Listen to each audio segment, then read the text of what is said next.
И он подумал, ну как вот она будет какой-то спортсменкой. Ты лучшая миксерша? Алимов, Давлетова вошли в финал. В чем секрет такой идиллии? Я бы не сказала, что идиллия была. Почему не получилось, как ты думаешь? Никому это раньше не рассказывала. Идешь в душ, хочется просто стоять под душем и плакать. С Родионом сейчас есть соперничество? Он сказал, это наше последнее соревнование, все, до свидания. То есть эта история только про спонсорские деньги, правильно? Для меня это работа, я зарабатываю деньги. Говорят, что тебя заставили играть. Я вообще не знаю, откуда идет такая информация, что кто-то нам что-то запрещает. Наша федерация – это молодцы. Бадминтон – это не то, что вы себе представляете. Друзья, всем привет! С вами канал Badminton Open. С вами ведущий Николай Матазов. И снова неожиданно у нас Евгений Панфиленок. Спасибо, что позвали, мне очень приятно. И у нас потрясающий гость. У нас наконец-то девочка. У нас наконец-таки чемпионка, только что завершившегося турнира в Казани, Алина Давлетова. У нее куча титулов. Ну, давай об основных расскажем, что это чемпионка Европы в миксте, многократная чемпионка России и победительница крутых международных турниров. В том числе и чемпионат Европы. То, чего никогда прежде никем не покорялось и не достигалось. У нас очень много вопросов. Спасибо зрителям, кто подписан на телеграм-канал. Накидали очень много вопросов. Начнем тогда. Столица Уганды. Всем привет, спасибо большое, что позвали. Это очень приятно. Ждала долго, наконец-то это свершилось. И давай тогда начнем с самого начала. Ты считаешься, мне кажется, заслуженно лучшей миксершей России.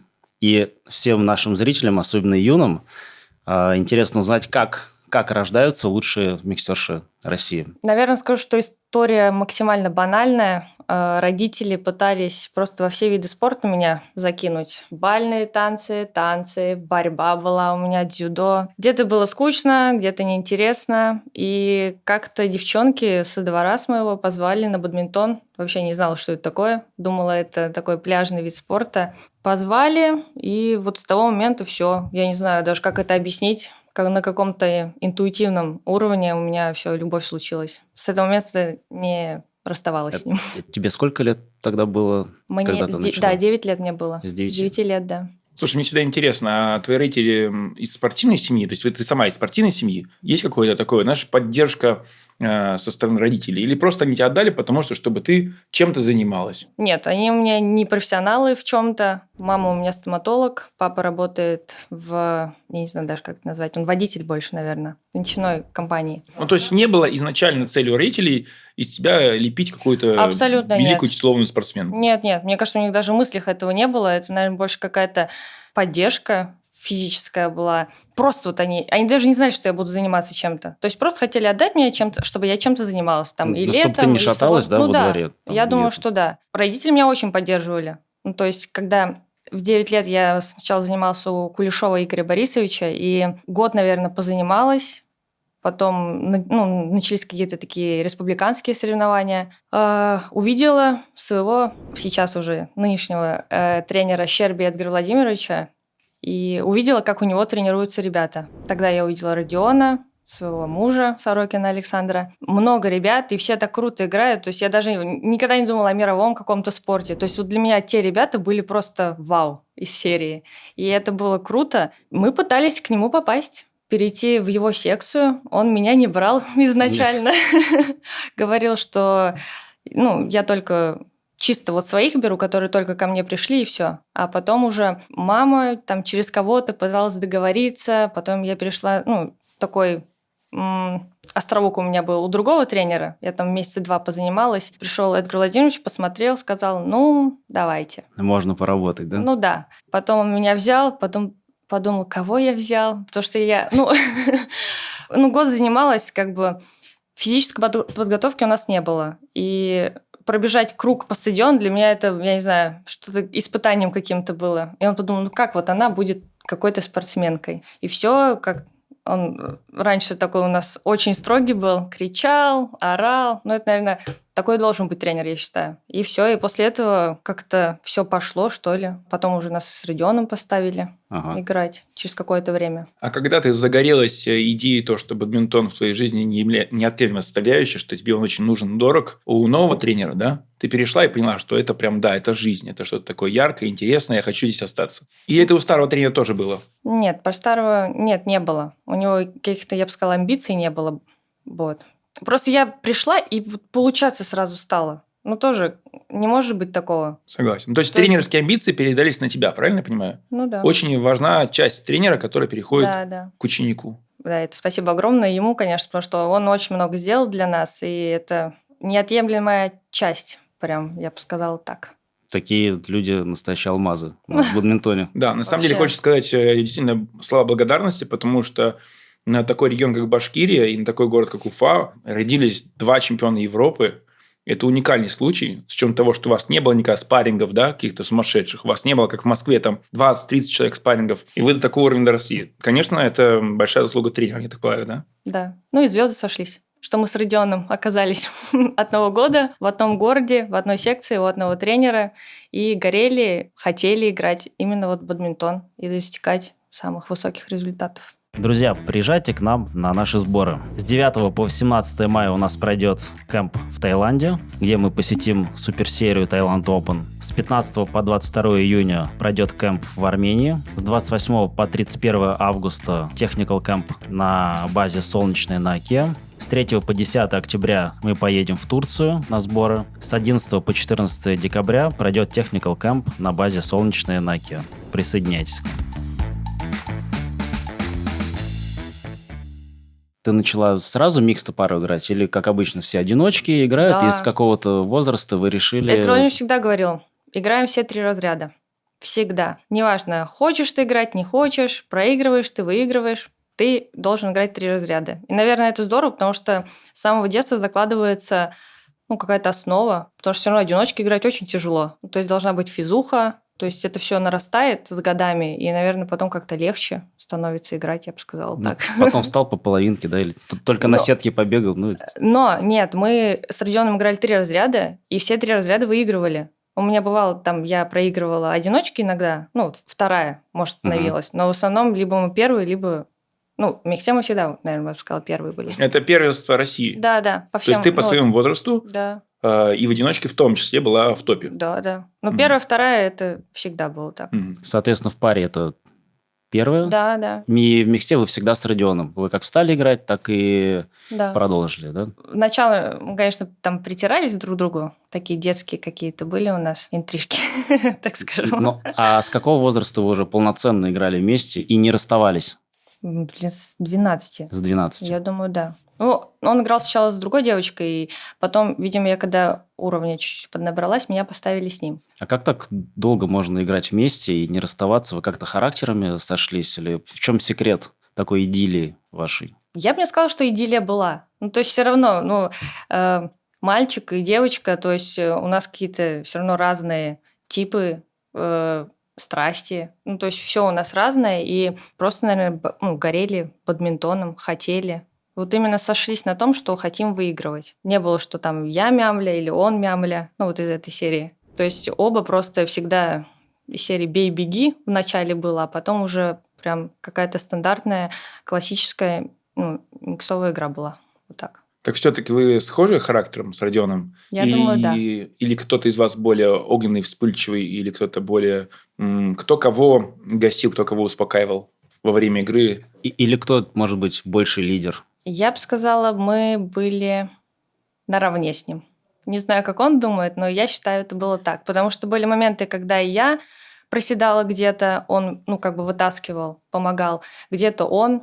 разные ситуации в жизни бывают. Там плохо себя чувствуешь или плохо видишь. Но все равно всегда поддерживал. Мы, естественно, уставали друг от друга. Не было такого, что вот у нас всегда все классно, мы так классно дружим. Нет, мы уставали, потому что частенько мы из одного города вместе тренируемся, ездим везде вместе, живем иногда вместе, потому что все равно нам раньше оплачивала Уфа турниры международные в самом начале. И, естественно, мы снимали один номер. То есть дешевле, чтобы было. И больше турниров, чтобы мы могли ездить. Это очень устаешь от человека. Конечно. Поэтому... Постоянно у тебя 24 часа перед глазами. Да. Поэтому стабильно могли... например, турнир сыграли, 2 дня мы могли просто не общаться с ним. То есть это было для нас классика. Чтобы отдохнуть и потом опять начать работу. Ну, какие у вас с Родионом были отношения все-таки дружеские, романтические? Или, может быть, действительно просто рабочие. Вот я знаю несколько пар, там Иванов, Сазонов, наверное, можно сказать, что для них это была работа, что они играли в паре, просто делали свое дело, хорошо делали свое дело. Они не были супер близкими друзьями, не так много времени проводили вместе, как вы, наверное, с Родионом все-таки. Для них это была работа. А что для тебя была игра с Родионом и тренировки с Родионом? Ну, Ваня с Вовой все равно, они же не с самого детства играли вместе. Ну да, в том числе. Ну, то есть да, в том числе. это другое. Я еще, наверное, никого не знаю, чтобы вот с самого детства они как начали играть и дошли до топа. Я считаю, мы дошли до топа определенного. А может, еще не дошли? Может, вы идете еще? Возможно. Алин, давай тогда расскажи, когда начались первые такие значимые победы твои, где ты вот поняла, что вот будешь продолжать заниматься бадминтоном всю свою жизнь? Это какие-то юниорские чемпионаты России? Нет, это были юниорские соревнования. Даже не помню. Это было класс 8-9, я думаю. Потому что мы начали уже выигрывать. Родители поняли, что это все серьезно, оказывается, а не просто так. 10-11 класс у меня, грубо говоря, был... у меня было свободное посещение в школе, потому что нужно было больше тренироваться, типа утром и вечером. Я больше ходила к репетиторам. Наверстывала то, что пропускаю именно в какие-то выездные матчи, соревнования. Ну, первые победы В юниорском возрасте, в юниорском да. возрасте. Но мы вот ездили, первенство Европы было до 17 лет. Мы тогда с Родионом вторые стали. Это было в Турции. Родион еще стал второй в паре мужской. Вот, наверное, это вот какая-то одна из самых первых побед была, таких серьезных. Потом уже просто международные соревнования, Европа до 19, и пошли уже международные взрослые соревнования. Челленджер, интернешнл. Как ты в молодости преодолела такую болезнь, как звездняк? Вот ты приехала с чемпионата Европы в 17 лет, второе место заняла, приезжаешь себе в Уфу. Как ты потом, тренируясь со своими одногруппниками, одногодками, не подняла нос до небес и не ходила с высоко поднятой головой, говорила, я там вице-чемпионка. Вот у тебя был такой момент, такой, знаешь, надменности, высокомерия, вот после того, как ты стал выигрывать такие значимые турниры? Мне кажется, я просто никогда такой не была. Я какой-то скромный человек, я так считаю. Ну, мы не знаем, это правда, это правда. Снаружи все так и выглядит, но как это внутри происходит, мы не знаем. Не было у меня Ломала такого. ты себе это, нет? Нет, абсолютно не было такого, что вот, все, я звезда, давайте, работайте на Счастливый меня. ты человек. Юниорские эти амбиции, они очень пагубно влияют на результаты частенько. Я думаю, что тренер больше влияет на это. То есть он не давал нам такого, что вот ты можешь себе этого позволить. Думаю, он всегда нас приструнить мог в любой момент. Поэтому и мы не были такими. Ты лучшая миксерша России. Как ты научилась так играть на сетке? То есть это какие-то рутинные тренировки или это талант у тебя? Я считаю, что одного таланта недостаточно. Все равно нужно еще, пахать и пахать. Мы с Родионом вообще начинали играть-то как пару обычную. То есть и он и на сетке был, я сзади. То есть мы просто чисто обычную пару играли. Не мужскую, не женскую. А потом, когда уже начались тренировки, нас начали вызывать в сборную юниорскую. И начали объяснять, что девочка должна быть на сетке. То есть правила есть такие-то. То есть до этого играли как играли? Да, бей, беги там. Увидела, кто быстрее. Оказывается, Неплохая тактика у вас была. Оказывается, я могу стоять на Рабочая сетке. Нет, это, конечно, плоды-то какие-то не приносили прям, потому что все равно девочку сзади держать, это, большой пробел, так скажем. А у вас сила смеша в молодости была одинаковая с Родионом? Да. Нет, Родион, бил как бил, ужас. Родион бил как 30-летний уже, Да. в 15. Друзья, приглашаем вас на наши групповые тренировки, которые проходят каждую субботу утром с 10 до 12. Вся подробная информация на нашем сайте. Скажи, а вот мне очень интересно твой рост, да? Ты не самая высокая девочка у нас в сборной и вообще вот на турнирах всероссийских. Помогает ли тебе рост в игре на сетке? Потому что, допустим, Женя Косецкая, она явно выше. Настя Акчурина тоже высокая девочка. Ты, наверное, такая самая миниатюрная среди топовых девочек наших. Помогает ли тебе эта игра на сетке? Я бы не сказала, что рост очень важен в бадминтоне, там даже на сетке, в миксте. Да. Просто нужно быть быстрым, резким, соображать быстро, потому что игра на сетке – это… у тебя нет времени подумать, например, как у мальчика сзади, который может оценить всю обстановку. То есть это в доли секунды ты должен уже понять, куда, как сыграть, чтобы выбросили, например, твоему партнеру. Сделать себе игру такую, чтобы всю сетку, так скажем, опередила. Alina, кто же выигрывает микс в итоге, парень или девочка? То есть бьющий сзади смеш или быстро реагирующий на ситуацию перед низу Совместная девочек? работа. Какая задача вот у девочки? У девочки задача, чтобы выбросили под мальчика, чтобы он, например, завершил. У него есть, такая же ситуация. То есть он должен сделать так, чтобы я завершила. То есть это же какая-то обоюдная работа. Нет такого, что мальчик или девочка должна выиграть. Как, например, на чемпионате России у нас дебаты были. Кто выиграет, Родион или Алина микст? Ты согласна с тем, что мальчик проигрывает микст, Нет, не а согласна. девочка выигрывает? То есть ты за равноправие, правильно? Ты современная девушка, которая полностью за равноправие. Это не равноправие. Это логически все. Хорошее мышление, молодец. Так в итоге как ты пришла к этой игре? Может быть, расскажи или распиши свой тренировочный день или неделю. Как ты делаешь акцент на тренировках, вот на отработке ударах больше там в передней зоне, на сетке, вот какие-то специальные упражнения? Мне очень нравится, как тренирует Виктор Викторович Малютин. То есть это вот прям, я бы сказала, что мои тренировки. Вот все то, что нужно для меня. Тонкая игра на сетке, чувство валана вот это тонкое, переводы. Естественно, работать заднюю среднюю зону обязательно нужно, но именно вот в миксте вот эта работа, я считаю, что он внес очень много. Именно в сеточную игру, так скажем. Потому что, не все девочки так могут играть. И все равно на каком-то, я говорю, на интуитивном уровне у меня это само иногда получается. То есть я, например, бегу, вижу, место освободилось, надо туда сыграть. То есть я не могу это объяснить, как, что играть. Понятно, есть, то есть ты встал, какие-то определенные удары ты должен перекрывать. Это база, без которой нельзя играть в миксте. Другое, это уже ты должен наперед, что ли, думать. То есть основной игре в миксте, эту игру тебе заложили в сборной? Да, я считаю, что да. Скажи, а смена тренера вообще влияет на прогресс? Вот, знаешь, может быть, другой взгляд, другой подход к твоей технике, к тактике, перемещениям. По-другому, может, то же самое, но объяснять другими словами. Как ты считаешь, смена тренера добавляет тебе прогресса? Вот то, что у Алины как раз и произошло. То есть сначала Эдгар Владимирович, потом Малютин. Николай Николаевич еще был. Николаенко, он же у нас был тренером юниорской сборной, то есть он тоже внес огромную работу в это. А потом уже мы перешли, так скажем, во взрослую. Там все равно уровень уже другой, удары другие, скорость другая, то есть нужно быстрее все делать. А нет такого, что нужно попробовать всех тренеров?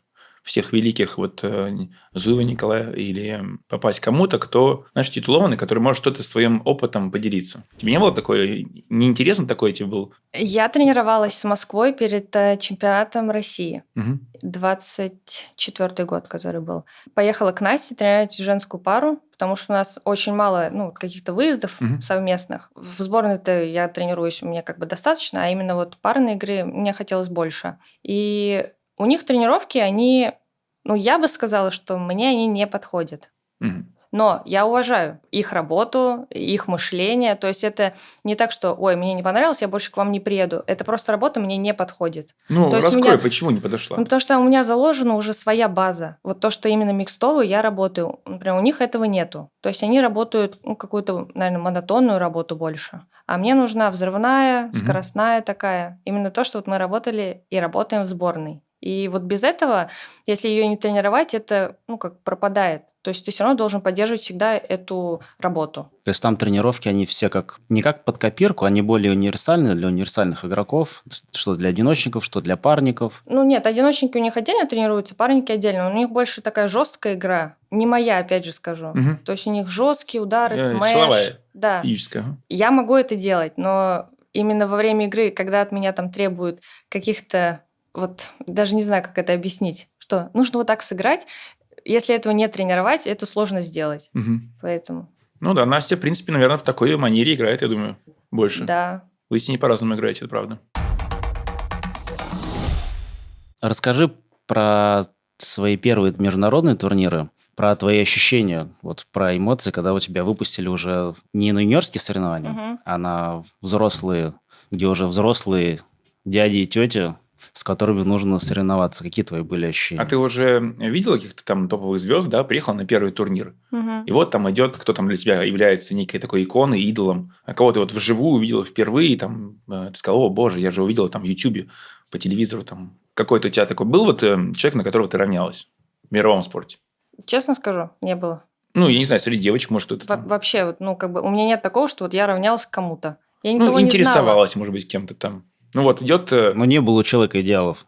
Ну, Вот. серьезно, вот ты меня спрашиваешь, а у меня не было. То есть мне просто играют топовые игроки, ну, классно играют. Ты их но фамилии не знаешь, они просто топовые игроки. Тогда я приехал, да, я, я Мгм. никого не знал, но, блин, круто играют, Ну, азиаты неплохо, особенно, да. А так, нет, я, не углублялась, не знаю, плохо это или хорошо. Это уже потом со временем начинаешь уже изучать всех игроков, как на Ну, как новый этап соперников уже, переходишь. да? Ну Изучаешь да, как соперников. ну да, естественно. Давай тогда поговорим о турнире в Индии, Мгм. где вы победили с Родионом. Немногие знают, что у вас очень тяжелая четвертьфинальная игра была с гонконгской парой. Да. Там двое левшей было. Мгм. Вы проиграли, по-моему, под 11 или под 10 очков. Первую партию, да. Летели вторую. 20-12, по-моему, или 19-12 было. Да, у вас там сколько-то там, 5 или 6 матчпоинтов было. Как это чудо вообще произошло? Как вам удалось выиграть? Потому что пара была микс, точнее, гонконгские, они входили в топ-10, у них вообще максимальный рейтинг, я посмотрел, они вторые в мире Мгм. были. Как вы против них справились, причем под таким прессом? Ну, видишь, первая партия вообще не пошла.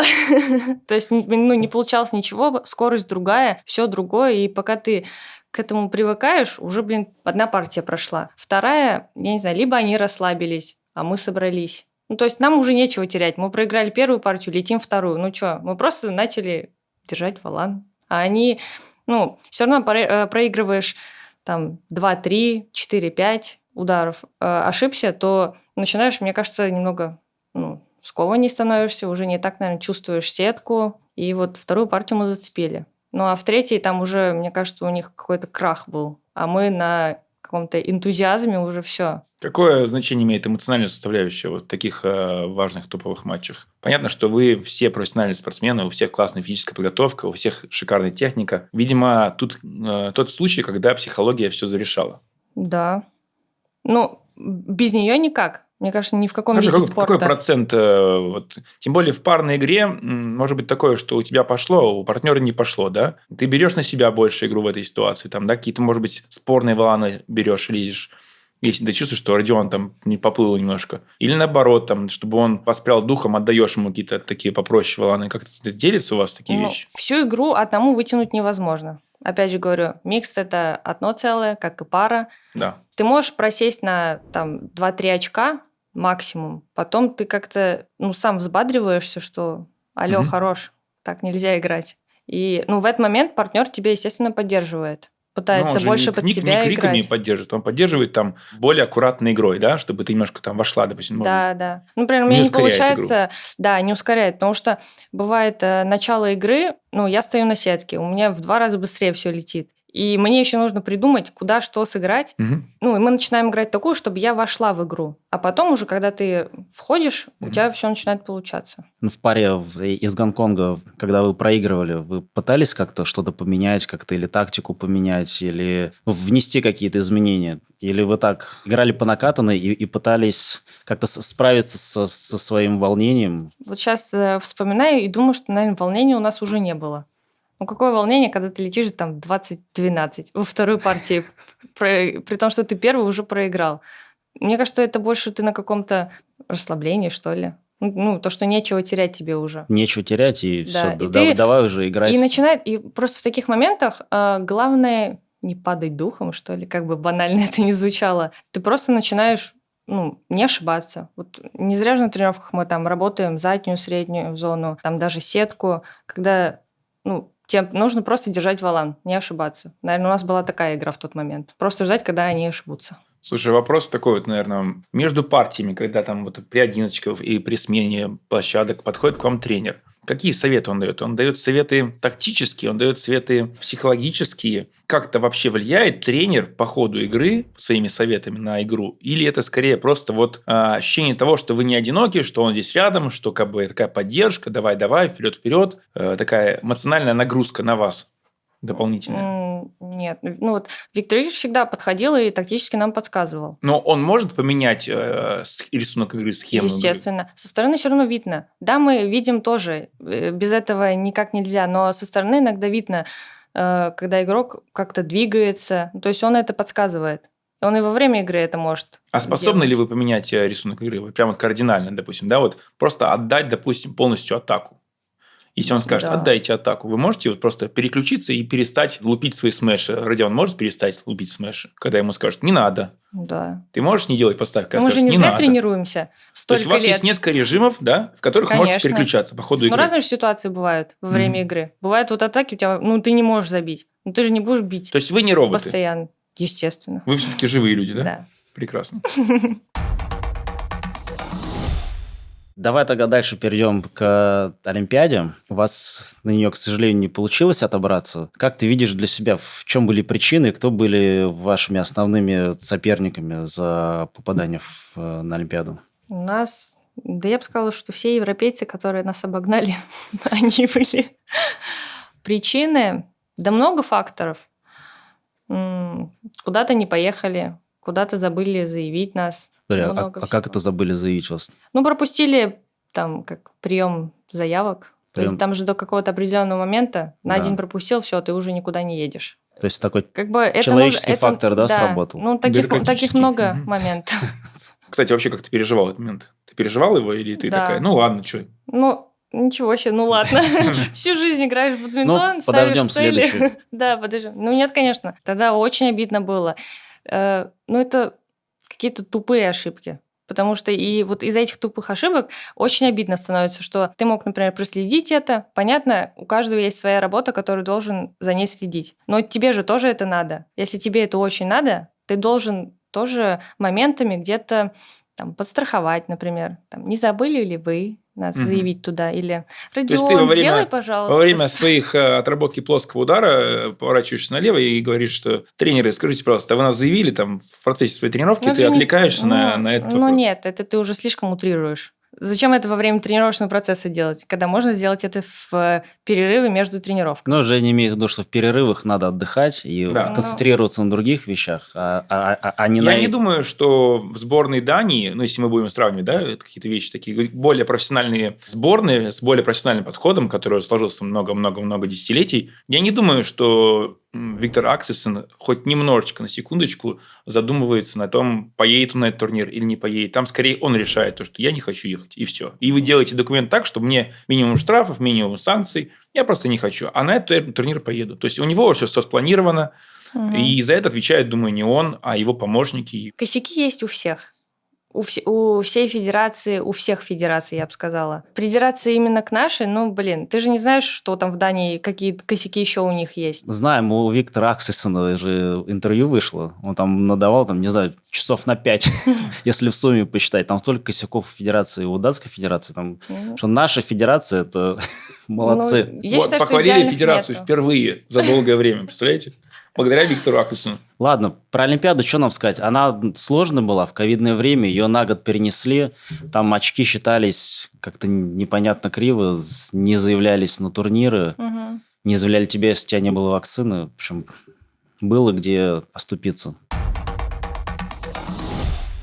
Так, дальше давай. Чемпионат Европы. Как вы готовились к этому чемпионату Европы, на котором вы выиграли впервые в истории? Россия выиграла золотую Да. медаль в Ага. Европе. У нас были стандартные сборы со сборной России, которые, наверное, ну, как обычно, там 2 недели. А они были еще, получается, раньше, потому что, опять же, ковидное время было, и нужно было раньше приезжать на чемпионат Европы, там, из серии сутки посидеть в номере, подождать, когда отрицательный тест у тебя придет, и сам чемпионат Европы. Специально какие-то, может, настраивались как-то вот на этот турнир? И чувствовали ли вы себя фаворитами, что вы выиграете? Я сейчас расскажу историю. Ну, она очень грустная. Для меня было очень тяжелое время. В марте у меня умерла бабушка, получается, мама с папиной стороны. Это был март. В апреле, перед самой Европой, во время сбора, у меня умерла мама с маминой стороны. Ну, то есть 2 человека близких ушли в самое какое-то важное время для меня. Ну, то есть мы с Родионом уже были тогда в топе. То есть на нас, я так скажем, возлагали надежды, что мы как бы в призыв войдем. И не знаю, у меня было какое-то вот... Не знаю, как чувствовал себя Родион, но у меня вот было такое, что надо выиграть. Вот у меня какая установка была. То есть тебе это дало сил? Я думаю, что да. каких-то определенных вот моментов, я никому это раньше не рассказывала, эту ситуацию, но сам факт, для меня было очень тяжелое время. Знаете, после тренировок, когда идешь в душ, хочется просто стоять под душем и плакать. Ну, вот из этой серии. Вот, и какая-то задача была. То есть сама Европа, она какая-то фантастическая была, я бы сказала. То есть мы на каком-то кураже с Родионом играли. Он был тоже. То есть у нас и посев был, у нас были наши любимые Жекелис Делару за 4. Это была какая-то принципиальная у нас игра с самого юниорского возраста. И проиграть им, нет.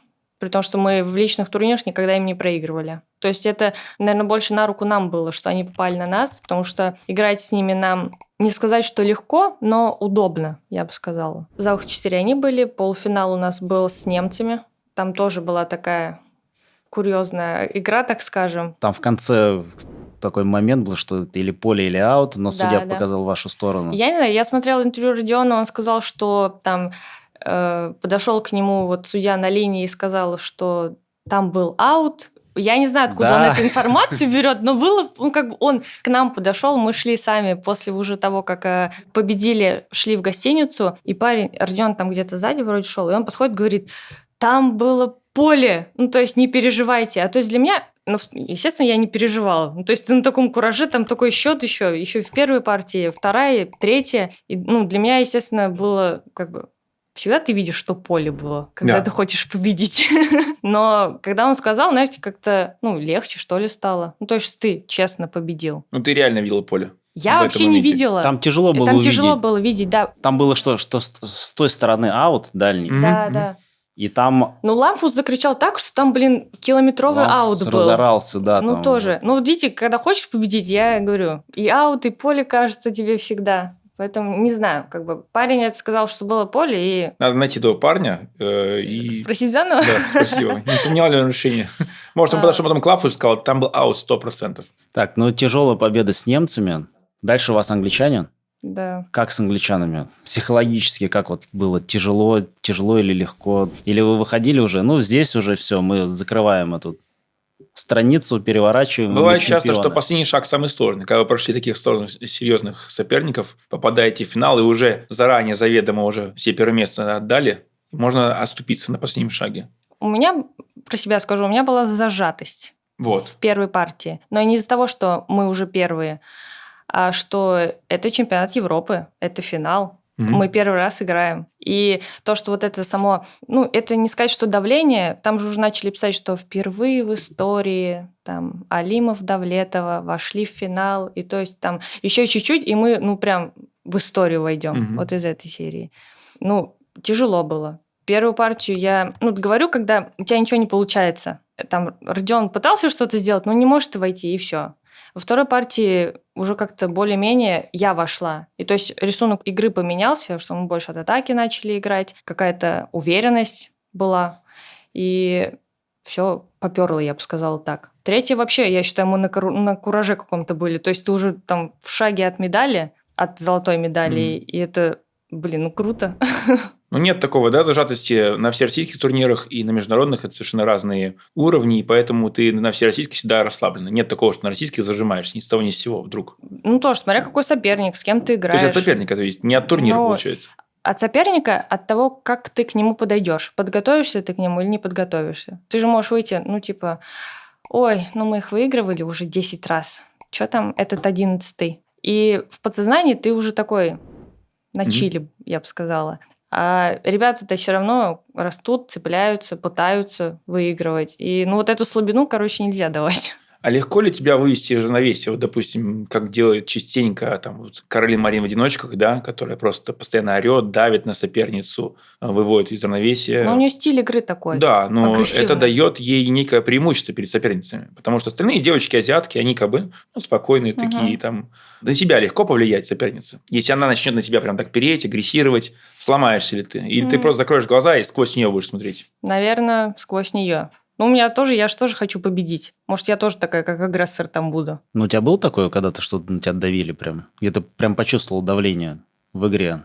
громко радоваться, там, yes, come on, там, вот это вот, знаешь, такое прям вот вычурно это делать, У излишне. европейцев есть такая черта, когда быстрее, вот, например, ты идешь к валану, который около сетки, чтобы, например, отдать им, когда они забили. Эта серия как Аструб делает. Бежит Да. за валану вот это вот быстрее. Ну, выбесить. Не знаю, у меня такого как-то не было. То есть я никогда не давала значения таким поступкам людей. То есть, ну, хотят они так делать, хотят задерживать время. Ну, понятно, иногда это сбивает тебя во время игры, потому что все равно, ну, психологически невозможно держать там 2 или 3 партии на каком-то вот ровном уровне. То есть все равно есть где-то спад, Мгм. потом концентрация теряется, а потом, ну, опять ты входишь в эту игру. То есть тебя психологически тяжеловато Я, задавить, ну, да?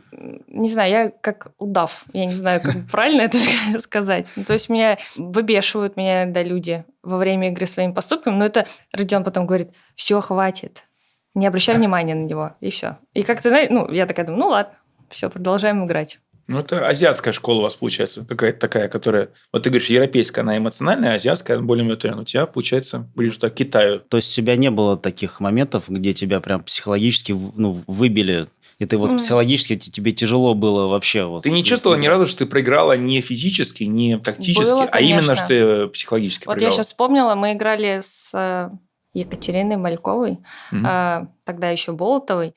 Это был, по-моему, Таиланд, и играли против француженок Лифейл Стран, пара была. Они, мне кажется, уничтожили нас, я не знаю, за 20 минут. Я просто ничего не смогла сделать. То есть они вышли на каком-то кураже, задавили нас, просто все от атаки играли. И никак перестроиться ты не можешь, то есть ты уже зажался. Ладно, один, а тут мы как-то вдвоем, и, ну, то есть игры вообще не было. То есть то, что ты хотел выполнить, у тебя не получилось, и, по сути, ты даже, ну, не устал. Больше эмоционально устал от всего этого.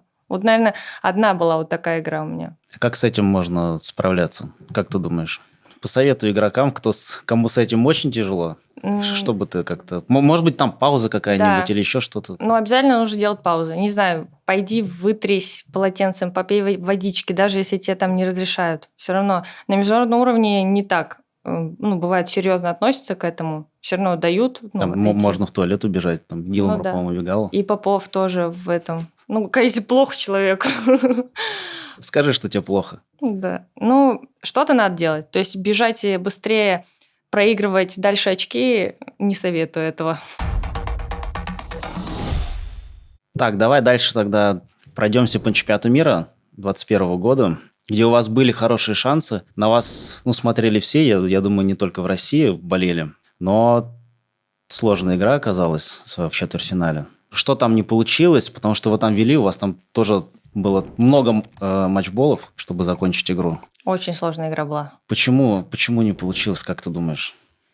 Очень хотели.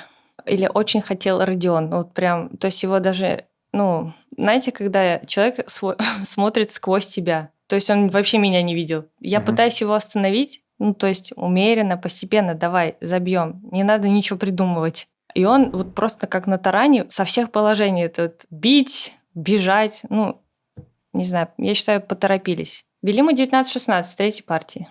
21-19 мы проиграли. Мы очень хотели забить. То есть в этот момент отключается мозг у тебя, ты уже не думаешь, тебе просто главное забить. То есть ты не видишь рисунок игры, не видишь пустые зоны, ты просто пытаешься быстрее именно забить, не думая о том, что ты не подошел к валану ногами там, или не встал туда-то. После игры какие-то выводы как-то или что-то для себя как-то договаривались? Слушай, давай вот в следующий раз так будет, давай вот там по-другому все сделаем.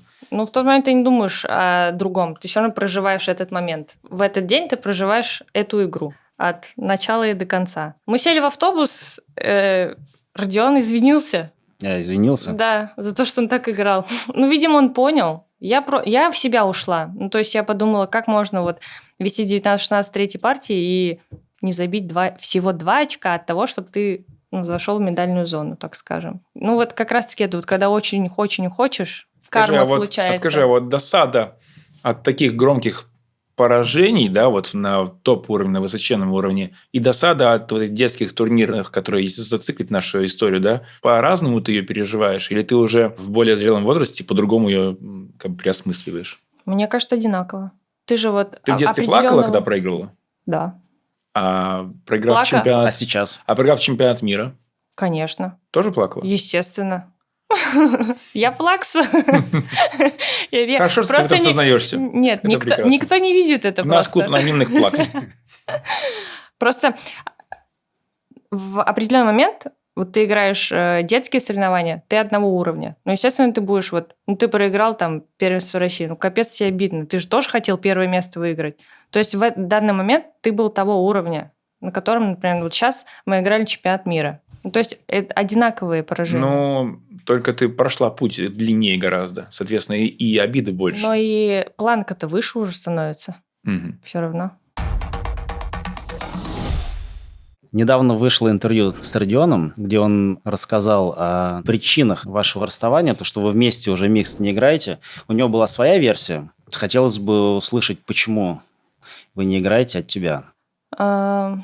Все началось с того, что, естественно, очень хочется выступать на международных соревнованиях. Это, как сидеть дома, играть российские соревнования, это уже не то, когда ты прошел вот как раз-таки этот длинный путь.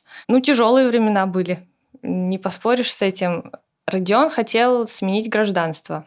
То есть был ультиматум такой, что там мы ищем какую-то страну, чтобы играть на международных соревнованиях. Я отказалась. Не знаю, я не смогла это сделать. Да, как он говорит, нужно рисковать всем. Но я считаю, что всем рисковать, когда ты прошел вот этот такой длинный путь, это не обоснованно, что ли. То есть идти в какую-то пустоту, для меня это не для меня. Но там почему пустота? Там, получается, ты меняешь гражданство и У выступаешь тебя на гарантий никаких соревнованиях. нету все равно. Ты же должен откуда-то деньги брать. Кто-то тебе должен оплачивать. Кто тебе будет оплачивать, если, в этой стране ты, по сути, никто, я бы так сказала. То, что ты чемпион Европы был 2 года назад из России, то есть ты же должен показать этот результат в этой стране уже, чтобы тебе оплачивали соревнования. Там же есть еще другие ребята, которые тоже выступали столько-то лет для того, что им начали оплачивать то, это, другое.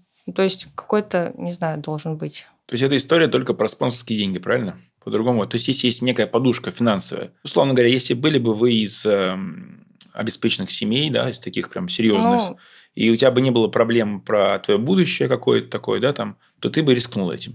То есть, если у тебя была бы финансовая независимость от Федерации бадминтона России, да, Я думаю, что да. ты бы рискнула. Но все равно для меня это работа. Я зарабатываю деньги. Да, естественно, для тебя это работа, да. И идти, то есть откуда я возьму деньги на то, чтобы мне оплачивали. Какие-то спонсоры, тоже это гарантий никаких нету, а терять все, ради чего ты шел всю жизнь, я говорю, я так не могу. У Родиона, другая политика в этом. Например, для меня это сложно. Все равно у меня семья в России, и терять там то же самое казахское гражданство, там нужно отказаться от российского. Для меня это, тяжело это. Я семейный человек, так скажем. Угу. За уют. Да. За очаг. Да. Вы с Родионом перестали играть и стали играть с Глебом Степаковым. Да. Многие говорят, что тебя заставили играть. Я вообще не знаю, откуда идет такая информация, что кто-то нам что-то запрещает. Мне кажется, мы вольны в выборе чего-то, кого-то. И Родион, это был Кубок России в 2024 году, да? В мае. Год назад это было, можно сказать. И Родион мне сказал, что Алина, это наши последние с тобой соревнования, и я меняю гражданство. То есть у них тогда был переход как раз-таки или обсуждение с Казахстаном, и он сказал, это наше последнее соревнование, все, до свидания. Все. Я думала вообще играть микс, не играть. Микс – это мой самый основной разряд. Я люблю женскую пару, но все равно самый основной разряд у меня это микс. И не играть его для меня это как-то, нельзя так. Тем более мне всего там 25, грубо говоря, на тот момент есть, было.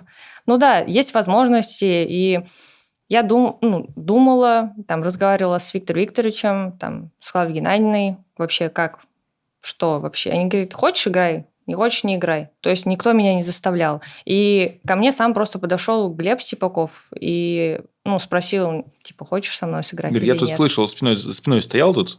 Родион сказал, что последний матч. Нет, Родион же на всю страну это сказал. Не надо за спиной в эфире стоять. Первого канала, согласен. Поэтому все слышали, все видели. Ну, парень сам подошел, спросил. Просто инициативный оказался. Да. Ну, я считаю, почему бы и нет. Ну, как Мгм. бы, ну, если у человека есть амбиции, почему бы ими не воспользоваться? Других- Насколько тебе комфортно с Глебом играть сейчас? Он же, наверное, немножко все-таки по-другому. Ну, Или нет, они это... похожи? Не, стили совершенно разные все равно. И у нас с Родионом все равно какое-то чувство было, я не знаю, на каком-то космическом уровне. То есть мы себя друг друга чувствовали необъяснимо. Не объяснить даже это как. Вот. А с Глебом, он молодой парень, там человеку 18 лет, тогда еще 19 было. Он перешел из одиночного разряда в парные, и все равно перестраиваться, учить. Ну, то есть он работать и работать еще, так скажем. Но парень как бы с амбициями, хочет играть, главное, старается. Ну, это самое главное, я считаю. Что если человек хочет, то А дальше ты его пытается. подтянешь, правильно? Ну, я считаю, что я Подучишь, все равно, подтянешь. да. То есть учу, подсказываю, вроде слышат, надеюсь. Но других ты так особо сама и не рассматривала, правильно? Ну, нет. То есть одно предложение ты Ну, подожди, а на сразу же- тренировках Нет. вы же по-разному стоите, это правильно? Какие-то миксы там миксуете в сборной там? У нас не так много все равно ребят. Сейчас у нас все равно молодая сборная, и не так много выбора. Ну, выбирать как бы Не из из кого. кого-то, да. Поэтому чисто это, я говорю, мой выбор был. Никто не заставлял меня, самое главное. Как многие это думают. И не знаю, откуда берется эта информация, кто ее закидывает. Есть ли вариант на возвращение вашего легендарного микста? Все может быть. Время покажет. Ну, тебе Родион предлагал же сейчас вернуться. Да. Ты пока ответ не дала. Я не дала, потому что все равно, ну, я с человеком договорилась играть. То есть у нас есть договоренности на год, грубо говоря. А когда эти договоренности начались? В общем, Ну, как сезон когда начинается, когда год то есть кубок, заканчивается? чемпионат. То есть этот год мы играем. Мгм. И человека просто так кинуть и сказать: ой, извини, мне бывший партнер Бывший сказал, позвонил. да, давай играть. Ну, меня так не воспитывали, что ради кого-то выгодного. Ну, или ты еще Родиона хочешь пожурить немного? Подожди пока. В очереди. Ты староват для меня. Может быть, такой еще вариант. Я нашла помоложе себе. А скажи, а вот турнир, который прошел сейчас в Казани, и вы выиграли с Глебом, как раз-таки у Родиона, какое-то у вас с Родионом сейчас есть соперничество? Такое, знаешь, вот вы разбились, и теперь вроде бы как, ну-ка, смотри, я тебя, а ты меня, вот там. Наверное, начну с чемпионата России. Представьте, я девочка. Я больше эмоциональная. Ну, то есть не как там парень какой-то, кремень такой. И, естественно, у меня эмоции. То есть всю жизнь ты играешь с одним человеком, вы и там и побеждали, и поражения у вас были, ну, супер обидные. И потом он тебе говорит: ну, все, типа, я меняю страну, ты это не хочешь делать, и все. Ну, это удар для меня. Ну, то есть я никогда в жизни не думала, что такое может произойти. Никогда не думала. Но произошло. Все, я думаю: хорошо, Родион, давай. Я встаю играть микс с новым человеком. Он мне звонит в сентябре, был турнир в Казани, и говорит: Алин, я тут собираюсь играть чемпионат России. Типа, ну ты же с Глебом играешь. У меня шок. Это первое было.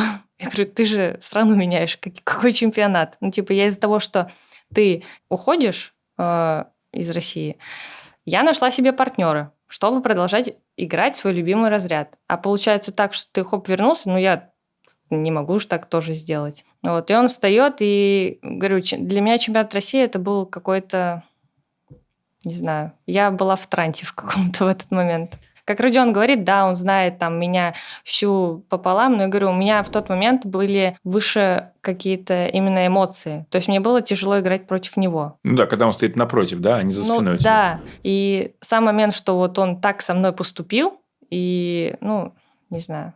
Я говорю, мне тяжело было. Мне постоянно плакать, я же плакса. Ну, чувствовалось, финал для тебя неудачно сложился. Вы проиграли, и дальше потом ты играла финал пары, и было видно, что ты как будто бы чуть-чуть... Тебя выбили немного из колеи, ты немного, вот как ты говоришь, в трансе таком небольшом была. То есть ты не то, что в свою игру не играла, ты вот не получала у себя вообще играть. Ну, я согласна. Я говорю, опять же, все сложилось. То есть не подошли тренировки, опять же, вот в Москве. Я говорю, если этого не делать, то есть ты выходишь. Потом второе накладывается, что Родион возвращается. И вот так все по накатанной. Я, как все в себе держишь, и, невозможно так играть. Ты должен куда-то выплескивать же эмоции свои. А так получается, что, в самый, важный старт чемпионат России у тебя не срыв, но эмоции просто, они у тебя такие вот плавучие все. И тяжело именно играть. И вот это еще интернет, конечно, такая штука. Естественно, ты читаешь и комментарии все, что пишут, а кто выиграет, а кто мальчик или, девочка важнее в миксе. Ты это читаешь и думаю, люди, вы же должны понимать, что это тяжело все. Люди не понимают. Это и грустно. То есть никто не берет то, что в этот момент я могу испытывать просто что-то невероятное. Ну ладно, Алин, дай людям пообсуждать. В бадминтоне не так, тут 3 человека все это обсуждают, мусолят. И то 2 сейчас сидят здесь в студии. Дай их хоть что-то позволь. Алин, расскажи, пожалуйста, откуда у российских бадминтонистов берутся спонсоры? Как их найти? Сама ли ты это делаешь? И расскажи про свою связь с компанией «Озон». Как Озон появился? Просто есть хорошие люди, которые, наверное, горят бадминтоном, любят бадминтон и хотят помогать спортсменам. Как это появилось? Написала из серии «Рискнула», спросила, а можно ли? Мне сказали «да». Я сказала, а что, так можно было? И все. Вот так это делается. Может быть, сделать какое-то единое письмо и рассылать на разные компании, и гляди, спонсоры появятся. Все равно бадминтон у нас не такой популярный вид спорта. То есть все равно большинство это думают, что это такое вообще. Угу. Даже не открывают эти письма, да. Помог это Алексей Катков с этим всем. И потом уже, я так понимаю, ребята, как Женя подключилась потом, и вот мы с ребятами. Я, Сережа Сирант и Артур Печенкин. То есть это круто, что помогают нам, как спортсменам, потому что, раньше я не встречала, в мое время, когда я начинала играть, я ни у кого, не видела вот именно таких крупных спонсоров. Да, за что огромное спасибо таким компаниям. Да. На самом деле, хочется, чтобы в российском бадминтоне их было больше. И хочется, чтобы не только бадминтон был популярный, и поэтому туда шли спонсоры, а спонсоры шли в наш малый вид спорта, и вкладывали туда свои деньги, чтобы спорт стал большим. Поэтому призываем вкладывать деньги в Алину Давлетову. Да, спасибо. Давай тогда дальше. Мы уже поговорили о финансовой составляющей, о спонсорах. Расскажи, пожалуйста, как складывается общая зарплата у российского бадминтониста? Из каких частей она состоит? Вот про первую мы проговорили, что есть спонсор Озон. Угу. У тебя, например. Да. Я состою в сборной России.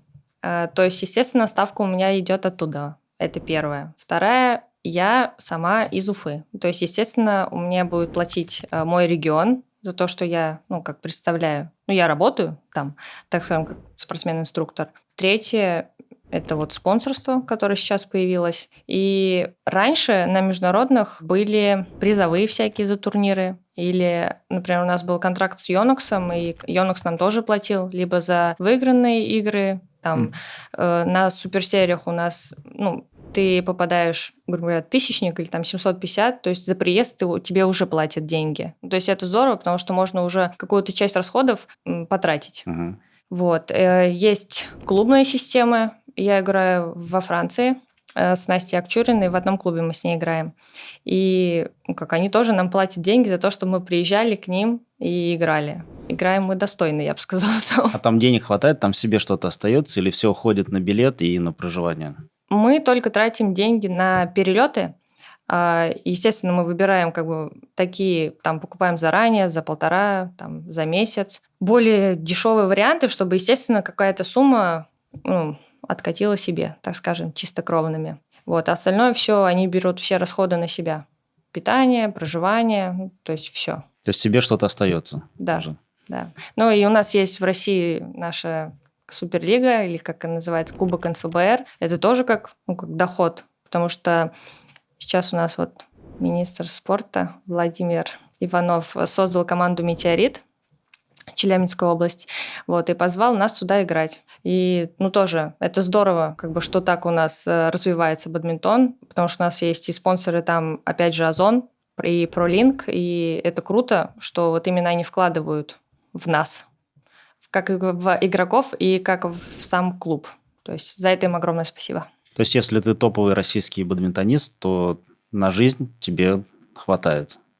Или очень хватает? Хватает. Хватает. Да. Хотелось бы больше, да? Ну, нету потолка какого-то. Ну, то есть, естественно, если больше, то здорово. Ну, как бы обеспечишь какую-то либо на старость себе, либо Но более-менее купишь что-то. достойную жизнь можно себе обеспечить. Ну да. А вот здесь мне хотелось бы уйти немножко в твою личную жизнь, на самом деле, поинтересоваться. Ты же замужем, да? Да. А кто твой муж? Расскажи. Мой муж Сорокин Александр. Тоже он воспитанник Эдгара Владимировича Щербия. На 5 лет старше меня. Мгм. Ну, то есть мы вместе тренировались. Потом он закончил свою спортивную карьеру. У него тоже травмы, колени. И перешел в тренерскую. И сейчас тренирует вместе с тренером Щербием Детей. Эдгаром Владимировичем. Да. А как вообще легко ли найти в спортивной в своей жизни время на личную жизнь? Возможно ли было у тебя в твоем темпе постоянных тренировок, соревнований, вот такого гиперпрофессионализма парень бы извне не прижился бы? Наверное, он бы не смог просто вытерпеть это все. Но Да. все равно, представляете, сколько мы ездили? То есть у нас сборы стандартно, потом 2-3 международных соревнования. Я приезжаю на неделю, наверное, вот это раньше было. Я на неделю приезжала домой, Мгм. и опять все по накатанной. И вот так, как бы из года в год. Ну, кто вытерпит это? Но это либо должен быть спортсмен, который понимает Да. всю вот эту структуру, либо никто. Либо одиночка. Мы знаем такого одного Ивана Сазонова. Ну, не знаю, Один это... одинокий волк. Одинокий волк, 75 ему уже. Я считаю, что это тяжело просто. Нужно быть вот в этой теме именно. И готов ли человек ждать, терпеть, что как бы другого человека нету дома? Ну, у тебя же были свидания по молодости с ребятами не из бадминтона? Да были. Да неинтересно это было. Неинтересно. Не то все. Ну, все не то, да. Ну, девочки, наверное, развиваются, спортсменки быстрее и становятся как-то мудрее, наверное, потому что все-таки спорт закаляет, да. А парни, наверное, были у тебя скучные, не понимающие, что происходит. Ты быстрая, вся такая энергичная. Ну, да. Всегда есть выбор у девочек. Некий такой выбор есть. Продолжать спортивную карьеру или уйти в декрет. Мгм. Ну, это как бы не выбор, это скорее такое дело случая, да. Вот на данном этапе твоей жизни, что для тебя важнее, и если вдруг такое случится, как ты будешь дальше продолжать заниматься спортом? А случится такое, это что? Ну, там у тебя есть муж молодой, красивый, вот, и у вас будет маленький ребеночек, допустим. Нет, естественно, детей-то хотим, Мгм. и будут они. Просто это дело времени, я бы сказала. Ну, тут есть вопрос, можно затянуть, понимаешь? То есть у тебя некий сейчас карьерный максимальный пик, да, в твоей карьере. Ну, можно же вернуться. Или такой вариант не рассматривается? Вернуться Да.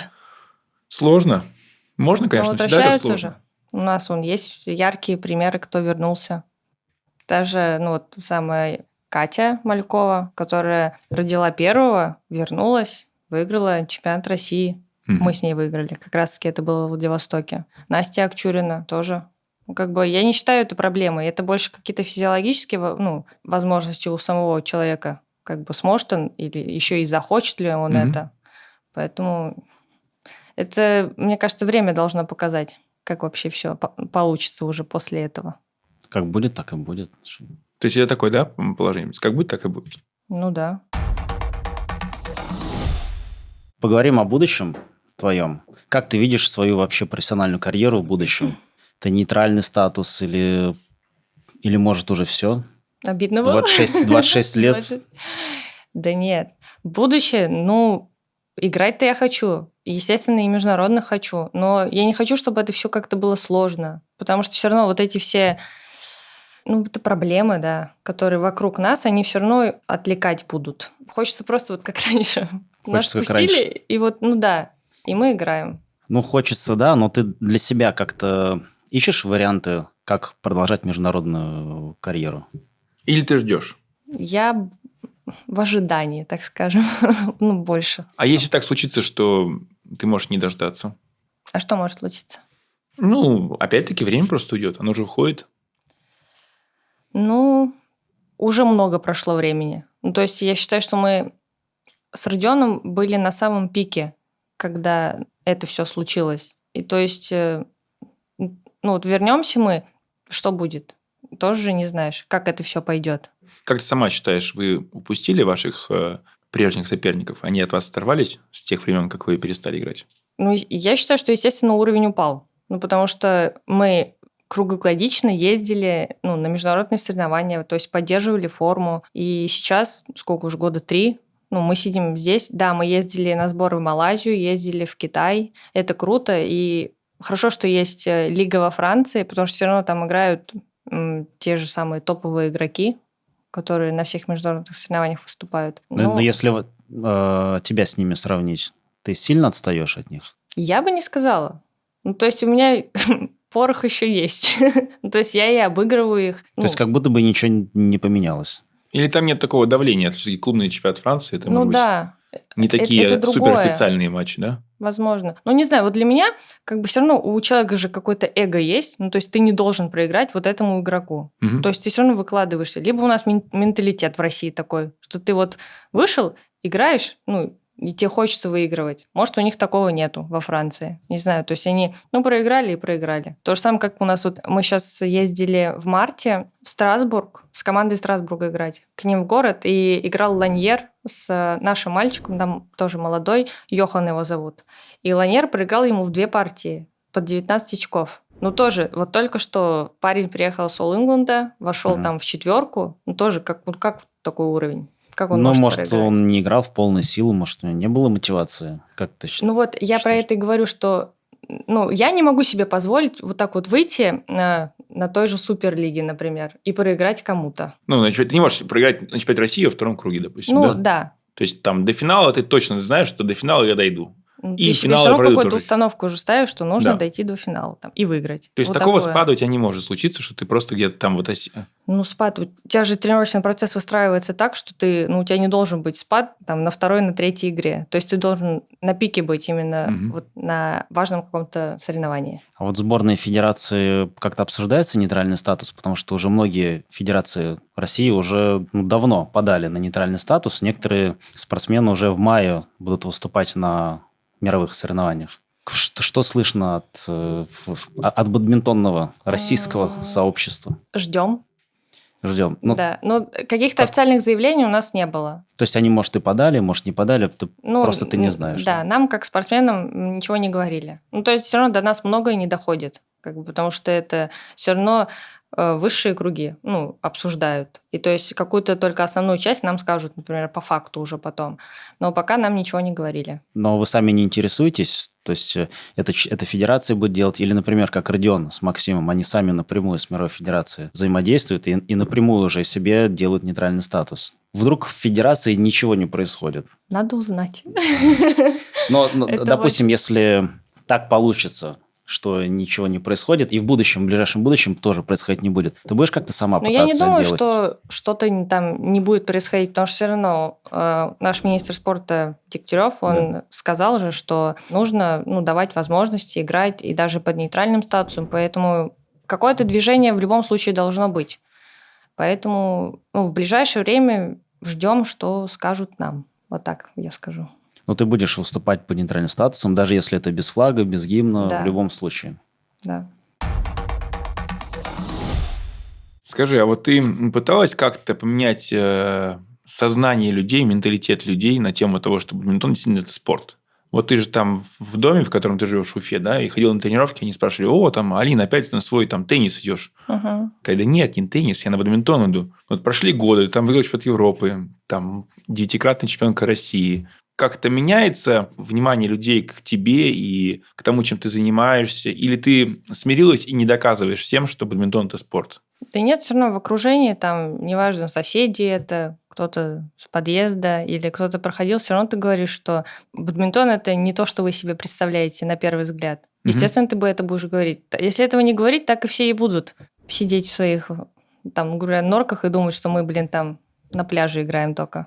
Так прямо с потом на лбу ты никому никогда не доказывал, что вот это бадминтон, это серьезно. Не было споров каких-то таких вот заруб на эту тему. Вот с кем, например, ты новым человеком знакомишься, естественно, там расспрашивают все, что такое бадминтон. Я говорю, включите там просто любую игру. И когда люди смотрят, они даже представить себе не могут, что, оказывается, так могут играть вообще в сам бадминтон. Но они же видят и не понимают, я так понимаю. Для них это быстро, для них Некоторые это... первый раз видят вообще, что это такое. Все равно, нет, ты представляешь, ты подумал, что это пляжный вид спорта с ветром, просто на улице, а по факту это мировое сообщество, где все, играют именно профессионально. То есть все равно у тебя картинка-то меняется. А как показать, что ты член этого мирового сообщества? Как доказать, что ты к этому причастна, и ты действительно... то есть, это прям культ. То есть, в Азии это культ. Что это, к сожалению, у нас в стране. Как поменять менталитет людей? Что нужно еще сделать для еще большей популяризации бадминтона у нас в России? Да больше говорить о нем, наверное. Всем.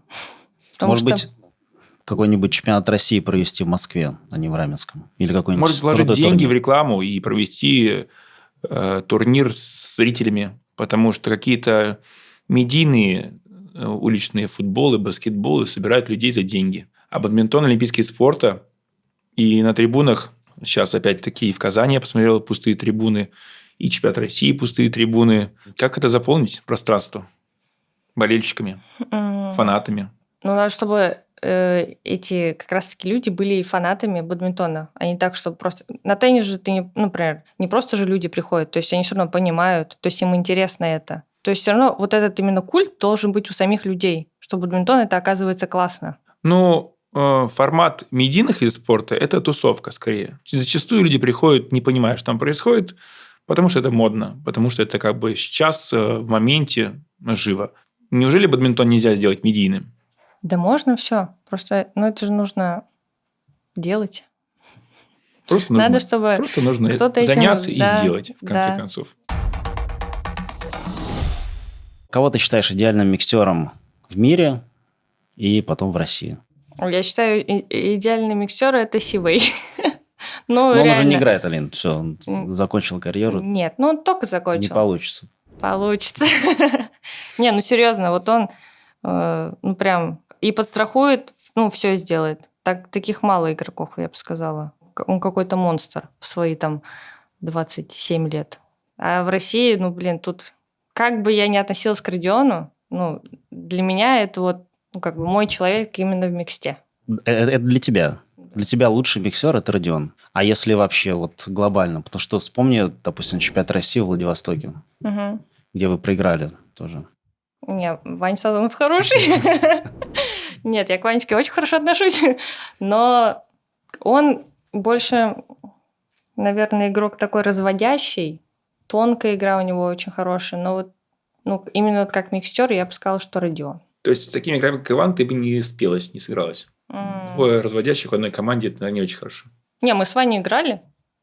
Так, пару турниров пару игр, не турниров. Нормально. Нормально. Оценка нормально. Иван, ты нормальный. Ты нормальный миксер. Нормально, это тоже хорошо. Да, согласен.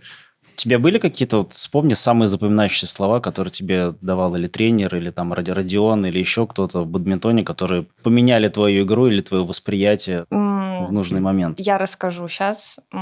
Это был Владивосток, и Клавдия Геннадьевна Майорова села ко мне и начала со мной беседу из серии что для тебя вообще бадминтон и что ты хочешь от жизни. Естественно, я сказала, хочу попасть на Олимпиаду. И она мне сказала, почему ты ставишь планку себе попасть, а не выиграть ее. То есть я думаю, что ты должен быть реалистом же все равно в этот момент. И именно в этот момент ее слова как-то меня подперли, что ли. И ты стала мечтателем. Мечтателем. Из реалиста превратилась в мечтателя. Да. Но мечты сбываются, правильно? Да, согласна. То есть я бы это сказала. Какой бы ты себе совет дала молодой в самом начале карьеры, если бы ты смогла отмотать время? Я бы сказала, что еще больше надо тренироваться.